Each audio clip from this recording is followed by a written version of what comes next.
ತಲೆ ತಲಾಂತರದಿಂದ ನಮ್ಮನ್ನ ಶತಮಾನಗಳಿಂದ ಗುಡಿಯಿಂದ ಆಚೆಗಿಟ್ರಿ ನಾನು ಹೇಗೆ ಹಿಂದೂ ಆಗ್ಲಿಕ್ಕೆ ಸಾಧ್ಯ? ನಮ್ಮನ್ನ ಊರಿಂದ ಆಚೆಗಿಟ್ರಿ ನಾವು ಹೇಗೆ ಹಿಂದೂ ಆಗ್ಲಿಕ್ಕೆ ಸಾಧ್ಯ? ದೇವರ ಹೆಸರಲ್ಲಿ ನಮ್ಮನೆ ಹೆಣ್ಮಕ್ಳನ್ನ ಸೂಳೆಯರನ್ನಾಗಿ ಮಾಡಿದ್ರಿ, ದೇವದಾಸಿಯರನ್ನಾಗಿ ಮಾಡಿದ್ರಿ.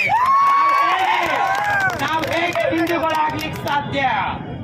ನಮ್ಮ ನೆರಳು ಊರೊಳಗಡೆ ಬೀಳಬಾರ್ದು ಅಂತ ಹೇಳಿ, ನಮ್ಮ ಉಗುಳು ನೆಲದ ಮೇಲೆ ಬೀಳಬಾರ್ದು ಅಂತ ಹೇಳಿ ಮುಂದ್ಗಡೆ ಗಡಿಗೆನ ಕಟ್ಟಿದ್ರಿ, ಹಿಂದ್ಗಡೆ ಕಸಬರಿಗೆ ಕಟ್ಟಿದ್ರೆ ಬಸವನಗೌಡ ಪಾಟೀಲ್. ನಾವ್ ಹೇಗೆ ಹಿಂದೂಗಳಾಗ್ಲಿಕ್ಕೆ ಸಾಧ್ಯ?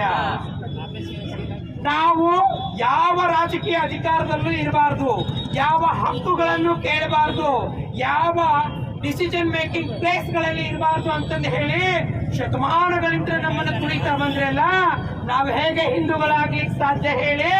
ಮಿಸ್ಟರ್ ಬಸವನಗೌಡ ಯತ್ನಾಳ್ ಪಾಟೀಲ್, ನಾವು ಹಿಂದೂಗಳಲ್ಲ, ಸಿಂಧೂ ಬಯಲಿನ ನಾಗರಿಕತೆಯ ಹುಲಿಗಳು ನಾವು, ಸಿಂಧೂ ಬಯಲು ನಾಗರಿಕತೆಯ ಹುಲಿಗಳು ನಾವು. ಅದಕ್ಕೆ ನಾವು ಹೇಳಿದ್ರು ನಮ್ಮ ಹೆಸರಲ್ಲೇ ಬ್ಯಾಡ್ರ ಅಂತ ಹೇಳಿದೆ. ನಾವು ದಲಿತರು, ನಾವು ಈ ದೇಶದ ಶೂದ್ರ ಜನಾಂಗದವರು.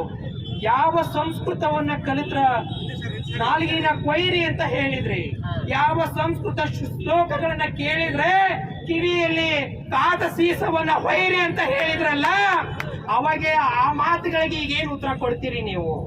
ಸಂಸ್ಕೃತನೇ ಕಲಿಬಾರ್ದಂತ ಹೇಳಿ ನಮ್ಮನ್ನ ದೂರ ಇಟ್ರಲ್ಲ, ಶಾಲೆ ಮುಖಗಳನ್ನೇ ನೋಡ್ಲಾರ್ದೆ ನಮ್ಮನ್ನ ದೂರ ಇಡ್ತಿದ್ರಲ್ಲ, ಶಿಕ್ಷಣದಿಂದ ನಮ್ಮನ್ನ ದೂರ ಇಡ್ತಿದ್ರಲ್ಲ, ಘನತೆ ಗೌರವದ ಸ್ವಾಭಿಮಾನದ ಬದುಕಿಂತ ನಮ್ಮನ್ನ ಶತಮಾನಗಳಿಂದ ದೂರ ಇಡ್ತಿದ್ರಲ್ಲ ಭಾಜಪ ಪಕ್ಷದ ರಾಜಕಾರಣಿಗಳೇ. ನೀವ್ ಹೇಳಿ, ನಾವು ಯಾಕೆ ಹಿಂದೂಗಳು? ನಾವು ಹಿಂದೂಗಳು ಆಗ್ಲಿಕ್ಕೆ ಸಾಧ್ಯನಾ? ಇದೇ ಅರ್ಥದಲ್ಲಿ ಮಾನ್ಯ ಸತೀಶ್ ಜಾರಕಿಹೊಳಿ ಸಾಹೇಬ್ರು ಹೇಳಿದ್ದು, ಮೂಲ ನಿವಾಸಿ ಬಂಧುಗಳೇ, ಕೇವಲ ಇದು ಸತೀಶ್ ಅಣ್ಣ ಅವರ ಹೇಳಿಕೆ ಮೇಲೆ ಸತೀಶ್ ಅಣ್ಣ ಅವರನ್ನ ತುಳಿಲಿಕ್ಕೆ ಹೊರಟಿರಂತಹ ಪ್ರಥಮ ಇದು ಏನು ಸನ್ನಿವೇಶ ಅಲ್ಲ.